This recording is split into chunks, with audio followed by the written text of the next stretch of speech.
Assalamualaikum warahmatullahi wabarakatuh. Perkenalkan, nama saya Alvin Nurikami Arif, mahasiswa Universitas Islam Malang, Fakultas Ilmu Administrasi, Prodi Administrasi Publik. Saya di sini untuk mereview salah satu buku karya salah satu dosen Unisma, yaitu Bapak Hayat, yang berjudul terkait manajemen pelayanan publik. Dalam buku ini, secara singkat, Bapak Hayat menjelaskan bahwa terkait inovasi, kualitas, dan kepuasan masyarakat di era digital. Dalam dunia digitalisasi ini, teknologi harus berkembang, sehingga manusia harus dituntut untuk berinovasi dalam dunia digitalisasi, termasuk dalam pelayanan publik. Dalam buku ini, saya mereview untuk merupakan dasar pengetahuan kita untuk menjadi bahan ajar atau referensi dalam konteks pelayanan publik maupun prinsip-prinsip sebagai inovasi dalam pelayanan publik. Dalam buku ini terusus pada bab 2, yaitu ruang lingkup manajemen pelayanan publik. Dekade 2000 menandai periode penting di Indonesia dengan terjadinya perubahan mendasar dalam pengolahan tata pemerintah. Secara umum, reformasi tata pemerintah di Indonesia memiliki 3 tujuan utama, yaitu yang pertama, penataan struktur pemerintahan negara, upaya untuk merancang kembali struktur dan fungsi lembaga pemerintahan agar lebih efisien dan efektif.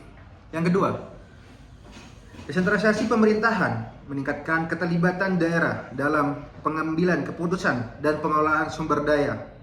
Ketiga, reformasi keuangan negara, memperbaiki mekanisme pengelolaan dan keuangan negara agar lebih transparan dan akuntabel. Selain itu, di bab 2, kita juga dapat memahami terkait pelayanan publik, yaitu pelayanan publik pada dasarnya adalah rangkaian aktivitas yang dilakukan oleh lembaga birokrasi publik untuk memenuhi kebutuhan warga negara. Pelayanan publik mencakupi barang, jasa, dan administrasi. Institusi publik juga bertanggung jawab untuk menyediakan layanan secara optimal sesuai dengan tuntutan, dinamika, dan kebutuhan masyarakat negara. Dalam pelayanan publik, pada dasarnya adalah rangkaian aktivitas yang dilakukan oleh lembaga birokrasi publik. Dan ruang pelayanan publik juga mencakupi berbagai aspek seperti pelayanan administratif, pelayanan barang dan jasa, serta penerapan teknologi informasi melalui e-government. Pelayanan publik ini tidak hanya berfokus pada pemberian layanan, tetapi juga menekankan efisiensi, transparansi, dan akuntabilitas sebuah lembaga birokrasi publik. Selain itu, pelayanan publik juga berpacu pada kepuasan masyarakat, baik meningkatkan kepuasan warga negara dan juga memperkuat hubungan antara pemerintah dan masyarakat. Efisiensi dan elitivitas pelayanan publik yang efisien dan efektif untuk memastikan bahwa semua masyarakat tercukupi dan menerima pelayanan secara full dan terpuaskan oleh lembaga administrasi publik. Langsung ke bab 3. Di bab 3 kita juga dijelaskan bahwa dasar hukum dan regulasi pelayanan publik. Dalam bab pertama di bab 3 atau pasal pertama di bab 3, yaitu dasar hukum pelayanan publik di Indonesia, itu tersebar dalam berbagai peraturan sektoral dan standar bervariasi, membuat pelayanan publik di Indonesia sulit untuk dikelola. Kondisi ini mendorong kebutuhan akan peneliti penelitian lebih lanjut untuk menemukan struktur hukum yang optimal dalam konteks administrasi negara. Meskipun pemerintah telah berusaha meningkatkan kualitas layanan melalui berbagai kebijakan seperti Instruksi Presiden Nomor 5 Tahun 1984 tentang penyederhanaan dan pengendalian perizinan usaha, Instruksi Presiden Nomor 1 Tahun 1995 tentang peningkatan mutu layanan aparatur pemerintah, dan Surat Edaran Menteri Koordinator Bidang Pembangunan Masyarakat dan Kebudayaan Nomor 56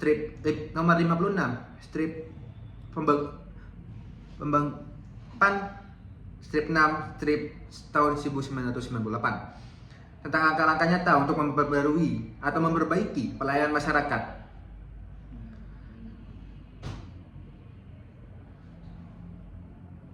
Tindakan lanjutan yang dilakukan melalui revisi-revisi dari keputusan seperti keputusan Menteri Pendayagunaan Aparatur Negara Nomor 18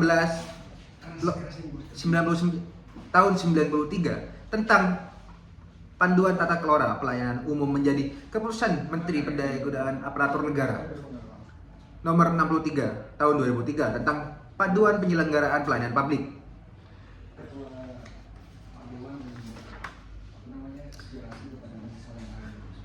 Prinsip-prinsip dalam pelayanan publik yang dijelaskan pada buku ini, buku manajemen pelayanan publik, itu ada 12. Pertama, kepentingan umum dan kepastian hukum. Yang ketiga, kesamaan hak. 4, keseimbangan hak dan kewenangan. Kelima, keprofesionalan. Ke-8, keterbukaan. Ke-9, akuntabilitas dan fasilitas.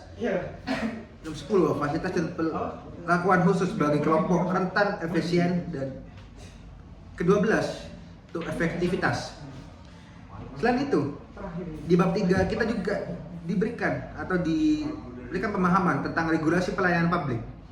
Secara umum, regulasi pelayanan publik, para pakar sepakat bahwa regulasi dalam pelayanan publik harus menghasilkan layanan yang bermutu dan berfokus pada kepuasan masyarakat sebagai pemangku kepentingan utama. Dalam konteks pelayanan publik, terutama di Indonesia, regulasi ini tercermin dalam beberapa dokumen hukum, antara lain Undang-Undang Nomor 25 Tahun 2009 tentang pelayanan publik yang mengatur kerangka dasar penyelenggaraan pelayanan publik, termasuk hak dan kewajiban penyelenggara serta penerima layanan. Kedua, Peraturan Menteri Pendayagunaan Aparatur Negara dan Reformasi Birokrasi Permenpan dan RB Nomor 19 Tahun 2021 yang menetapkan bahwa standar pelayanan publik di lingkungan Kementerian Pendayagunaan Aparatur Negara dan Reformasi Birokrasi. Langsung kepada bab 4. Di sini di bab 4 kita diberikan atau dijelaskan tentang prinsip-prinsip pelayanan publik, seperti kritik terhadap NPM, atau langsung menjelaskan kepada apa itu New Public Management atau yang biasa disebut NPM. Merupakan paradigma yang mengusung efisiensi dan efektivitas dalam pelayanan publik. Terinspirasi oleh praktik manajemen sektor swasta, namun NPM mencoba konteks negara berkembang. Ia sering bertentangan dengan tantangan kompleks di lapangan. Kekurangan pengalaman dalam mengadopsi praktik pasar dan keterbatasan dalam sumber daya manusia juga menambah kompleksitas dalam menerapkan NPM. Untuk mengatasi tantangan ini diperlukan pendekatan yang lebih sesuai dengan realitas negara berkembang, termasuk peningkatan kapasitas sumber daya manusia, pengembangan kerangka hukum yang lebih matang, dan pembangunan infrastruktur pasar yang lebih inklusif dan berkelanjutan. Pendekatan ini harus mempertimbangkan kondisi lokal dan memanfaatkan pelajaran dari negara-negara yang telah menghasilkan dan menerapkan New Public Management seperti Singapura, dan menawarkan contoh bagaimana negara-negara berkembang yang mengatasi hambatan ini. Selanjutnya, NPS atau New Public Service. Ide ini muncul pada tahun 1990 sebagai konsepsi baru dalam administrasi publik yang mencerminkan perubahan paradigma dalam perencanaan dan operasi organisasi publik.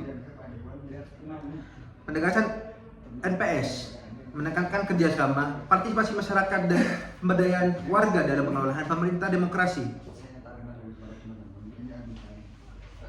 terutama dalam demokrasi, kesetaraan sosial, dan kepentingan bersama, dengan maksud untuk meningkatkan keterlibatan dan mempertanggungjawabkan sektor publik.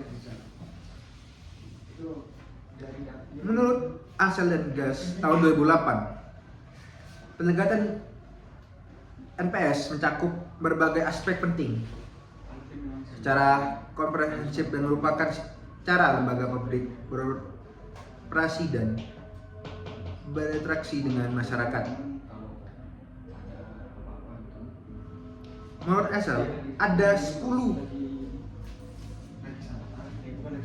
aspek penting dalam NPS. Yang pertama yaitu fokus pada pelayanan publik, yang kedua kolaborasi, ketiga pemerataan sosial, keempat transparansi, kelima inovasi, keenam efisiensi anggaran, ketujuh daya tangkap, ke-8 membangun kepercayaan, dan 9 keberlanjutan, ke-10 pengembangan keterampilan. Namun ada tantangan dengan NPS. Yang pertama, satu, keamanan cyber, kedua, kesenjangan digital, ketiga, manajemen data, keempat, keterlibatan warga, dan kelima, aksesibilitas layanan. Pada bab 5, langsung di bab 4 bahwasanya yang menjelaskan fokus pada MM dan NPS. Langsung kita ke bab 5 ya. Di bab 5, kualitas pelayanan publik, dalam Undang-Undang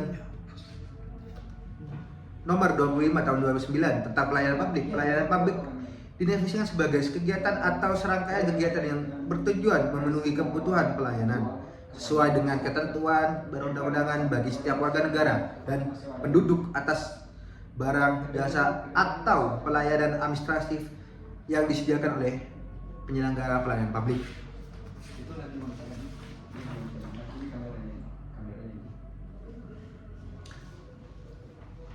Penyelenggara pelayanan publik yang sering disebut sebagai pemerintah negara memegang peran penting dalam dua fungsi utama yang menjadi dasar bagi negara, yaitu fungsi-fungsi regulasi dan fungsi pelayanan.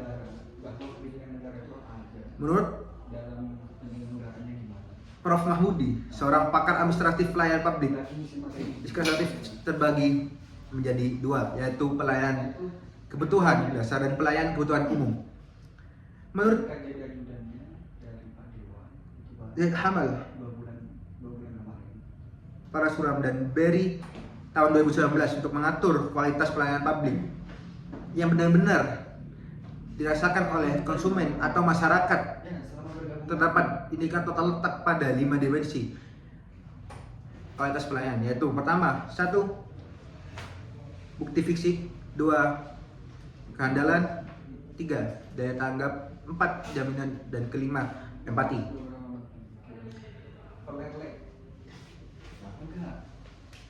Dalam usul-usul pelayanan publik, di buku ini dijelaskan bahwa ada 6. Pertama, sistem prosedur dan metode. Kedua, personil. Ketiga, sarana dan prasarana. Keempat, masyarakat sebagai pelanggan. Kelima, kejelasan informasi, dan keenam, kepuasan pengguna layanan. Faktor yang mempengaruhi pelayanan publik dalam buku ini dijelaskan bahwa faktor-faktor tersebut ada 9. Yang pertama, konsistensi dan kepercayaan. Kedua, responsivitas. Ketiga, kompetensi dan aksesibilitas. Keempat, kelima, kesatuan. Keenam, kredibilitas. Ketujuh, keamanan, ke-8 pemahaman terhadap pelanggaran, dan ke-9 aspek fisik trackable.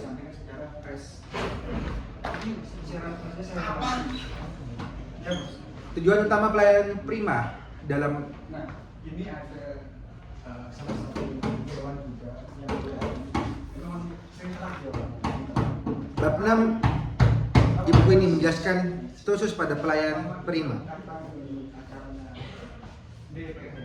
Pelayanan prima menuju pada penyediaan layanan yang tidak hanya sangat baik, tapi juga memenuhi atau standar yang ditetapkan oleh instansi dan tanggung jawab untuk memastikan bahwa setiap aspek pelayanan dilakukan dengan keunggulan tertinggi dan orientasi pada kepuasan maksimal pada pengguna layanan. Istilah excellent service mencerminkan bahwa pelayanan yang mendekati kesempurnaan dan memberikan kepuasan kepada penerima layanan.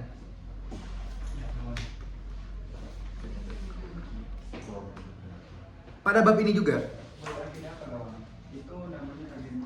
dibagi atau dijelaskan tentang tujuan dan manfaat pelayanan secara prima.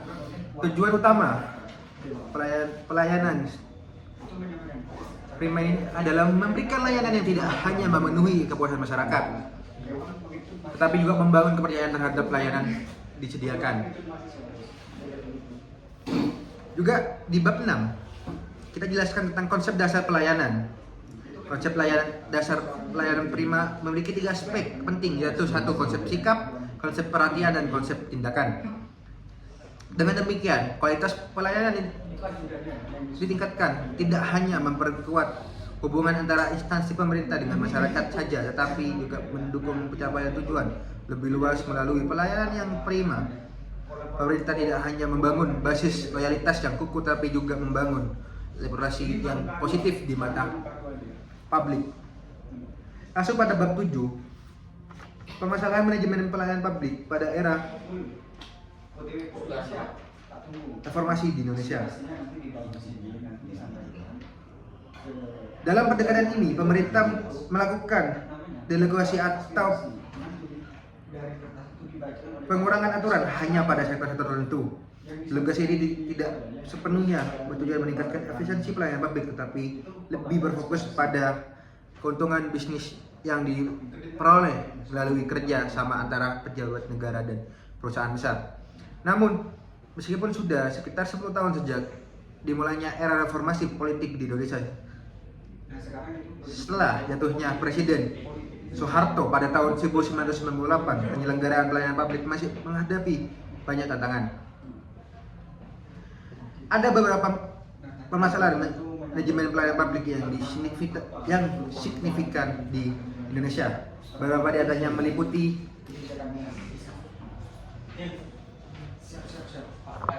langsung pada bab 8. Di bab 8 standar pelayanan dijelaskan bahwa standar pelayanan minimal. Dalam pelayanan minimal ada istilah mengacu pada tingkat kualitas dan kuantitas layanan publik yang disediakan oleh pemerintah sebagai ukuran kepuasan masyarakat. Beberapa sumber telah menjelaskan konsep ini sebagai berikut. Pertama, berdasarkan pasal 1 ayat 27 Undang-Undang Nomor 23 Tahun 2015 tentang Pemerintahan Daerah. Kedua, menurut pasal 1 ayat 7 dari Undang-Undang Nomor 25 Tahun 2009 tentang Pelayanan Publik. Dan ketiga, menurut pasal 1 ayat 6 Peraturan Pemerintah Nomor 65 Tahun 2005 mengenai panduan penyusunan dan penerapan standar pelayanan minimal. Ketiga, standar menurut pasal 1 ayat 6 ini, standar pelayanan minimal adalah peraturan yang menetapkan jenis dan kualitas. Selanjutnya di bab 8 juga kita dijelaskan bahwa komponen standar pelayanan minimal. Dalam pelayanan publik membutuhkan standar yang jelas. Penerapan standar pelayanan minimal atau SPM bertujuan untuk memastikan bahwa masyarakat dapat mengakses layanan dasar dari pemerintah, kabupaten, atau kota, atau daerah di kualitas yang telah ditetapkan. Standar pelayanan ini adalah kriteria yang harus dipenuhi oleh penyedia layanan. Setidaknya dalam standar pelayanan harus mencakupi beberapa komponen, yaitu pertama, tata cara pelayanan yang telah diatur oleh penyelenggara dan penerima layanan, termasuk prosedur atau SOP pengaduan. Kedua, batas waktu yang telah ditetapkan melalui atau mulai dari pengajuan permohonan hingga penyelesaian layanan, termasuk penanganan pengaduan. Ketiga, perincian biaya atau tarif layanan yang telah ditetapkan selama proses pemberian layanan. Keempat, produk layanan yang akan diberikan sesuai dengan ketentuan yang telah ditentukan. Kelima, penyediaan fasilitas dan infrastruktur layanan yang memadai oleh penyelenggara layanan publik. Yang keenam, penentuan kualifikasi petugas layanan harus akurat berdasarkan pengetahuan, keahlian, dan keterampilan sikap dan memberikan yang diperlukan oleh masyarakat.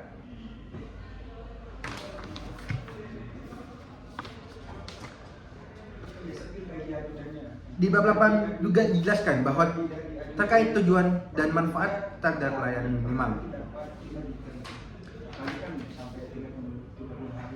Implementasi adalah tahap di mana undang-undang diterapkan dan melibatkan kerjasama antara pihak, organisasi, prosedur, dan teknik untuk mengaktifkan kebijakan dan mencakup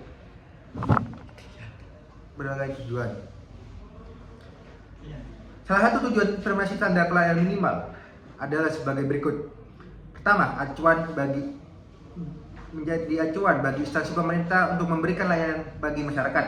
Kedua, menjamin bahwa hak-hak masyarakat dalam menerima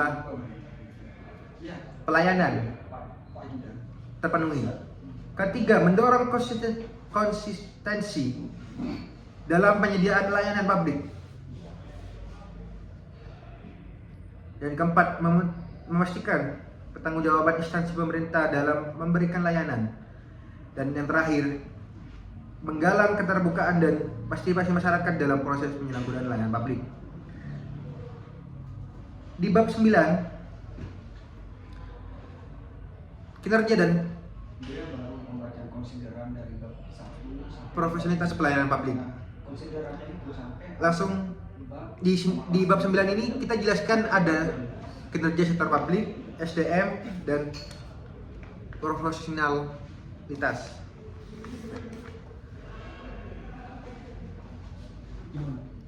Pada kinerja sektor publik, pengukuran kinerja memiliki peran yang sangat penting dan mendukung pencapaian tujuan sebuah organisasi atau instansi publik. Dan pada SDM atau sumber daya manusia yang profesional, menurut Robin, tahun 2006 mendefinisikan kemampuan sebagai kapasitas individu untuk melaksanakan berbagai tugas dalam pekerjaannya. Ini mencakupi atau menunjukkan bahwa kemampuan seseorang dipengaruhi oleh kemampuan intelektual, kecerdasan, dan emosional maupun kemampuan fisik secara individual. Untuk mengukur kepuasan publik secara umum dengan menggunakan rumus sistematika, yaitu kepuasan publik sama dengan pelayanan yang dirasakan atau pelayanan yang diharapkan. Bab 10 menjelaskan, buku ini pada bab 10 menjelaskan bahwa budaya etika dan kode etik dalam pelayanan publik. Pelayanan publik adalah fondasi utama mendukung kesejahteraan masyarakat yang tidak hanya tergantung pada metode efisiensi administratif atau kemajuan teknologi semata. Dalam salah satu aspek krusial yang juga harus diperhatikan adalah moralitas atau etika menjadi bagian penting dari setiap pelayanan publik.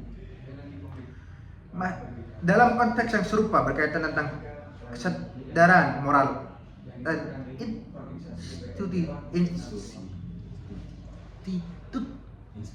Institut Dawson Amerika telah mengembangkan atau prinsip-prinsip etika dalam pelayanan publik yang juga diambil dalam Delik G tahun 2006. Di bab 10 kita juga dijelaskan tentang terkait peranan etika dalam wujudkan good governance.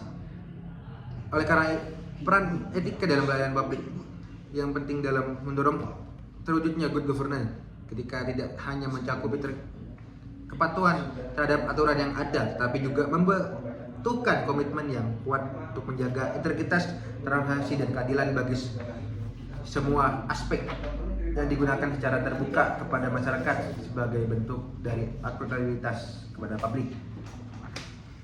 Tulis nomor kayaknya. Selain itu juga ada integritas pelayanan publik. Integritas secara umum diartikan sebagai kesatuan atau keseluruhan. Menurut G tahun 2006, penulis secara spesifik menjelaskan bahwa integritas adalah prinsip hidup yang menekankan kesetaraan dan kerahasiaan antara pikiran, perasaan, dan tindakan yang sesuai dengan kebenaran. Selain itu juga dalam pelayanan publik juga meliputi berbagai kegiatan atau melingkupi semua kegiatan yang dilakukan oleh instansi atau lembaga publik untuk memenuhi kebutuhan masyarakat layanan, baik itu dalam bentuk inovasi, administrasi maupun jasa dan lainnya. Ketika dalam penggunaan atau menurut Rector tahun 2016, ketika sebuah layanan publik dijelaskan dengan sikap tertutup, dampak terkait sangat merugikan dan bagi kepercayaan masyarakat terhadap pemerintah dan lembaga publik yang menyediakan layanan tersebut. Penggunaan layanan publik memiliki harapan untuk mendapatkan informasi yang jelas mengenai kemajuan dan hasil pelayanan yang mereka terima.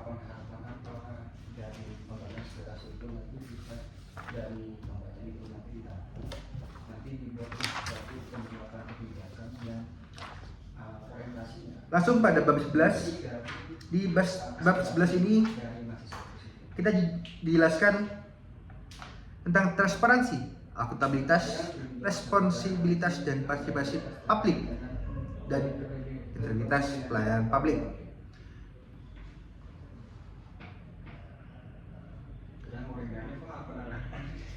Langsung pada transparansi menjadikan semakin populer dalam evaluasi peradaban manusia karena masyarakat menekankan pentingnya keterbukaan dan bagi penyelenggara pemerintah atau pemerintahan yang kurang memprioritaskan keterbukaan pada masyarakat. Dalam konteks ini, pelayanan publik menjadi salah satu transparansi menjadi salah satu ciri khas dari governance atau good governance yang menekankan pentingnya transparansi dalam semua tahapan penyelenggaraan pemerintah dan pelayanan publik mulai dari perencanaan hingga evaluasi.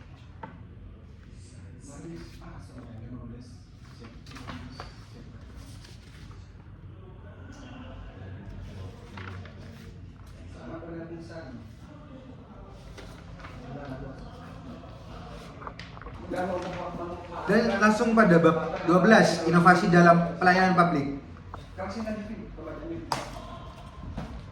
Pada bab 12 ini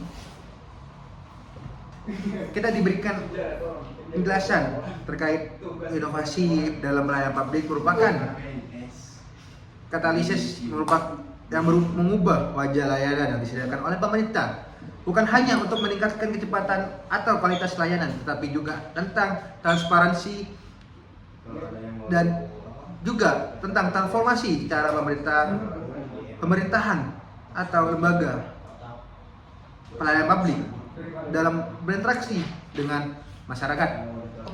Inovasi memungkinkan pemerintah untuk berpikir di luar kebiasaan, menciptakan solusi yang tidak hanya efektif tetapi juga inklusif dan berkelanjutan. Pada bab 12 ini juga dijelaskan terkait paradigma inovasi pelayanan publik. Inovasi merupakan sebuah fenomena yang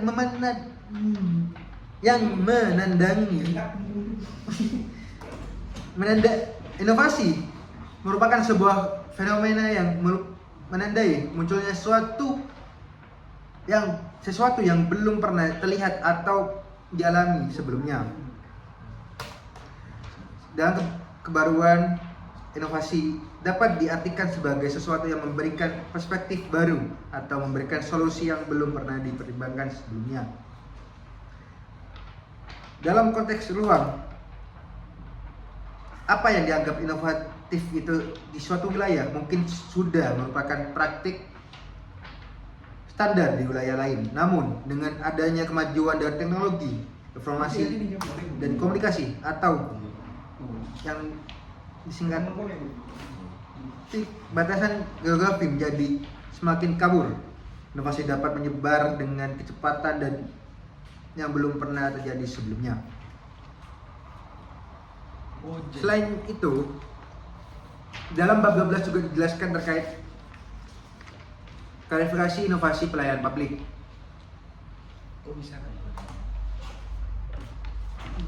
Dalam inovasi pelayanan publik juga mencakup berbagai aspek yang penting bagi masyarakat, termasuk tata kelola pemerintahan, pembangunan,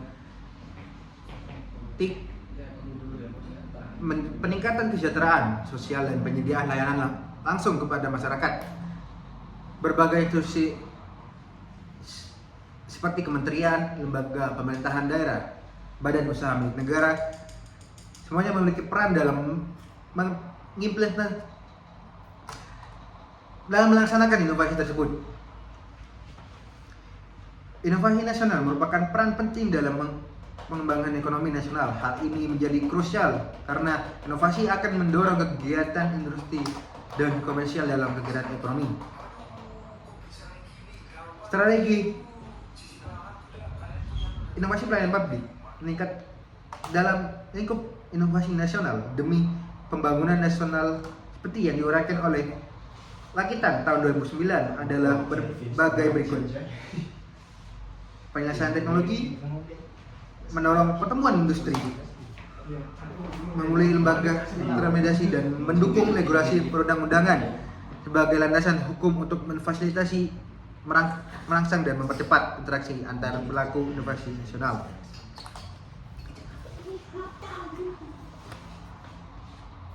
Dan yang terakhir di bab 12 yaitu kinerja dan kepuasan publik. Pandangan yang disampaikan oleh Ciptono tahun 2005 yang menekankan 4 langkah yang perlu dilakukan oleh organisasi jasa untuk mencapai dan mempertahankan kepuasan pelanggan.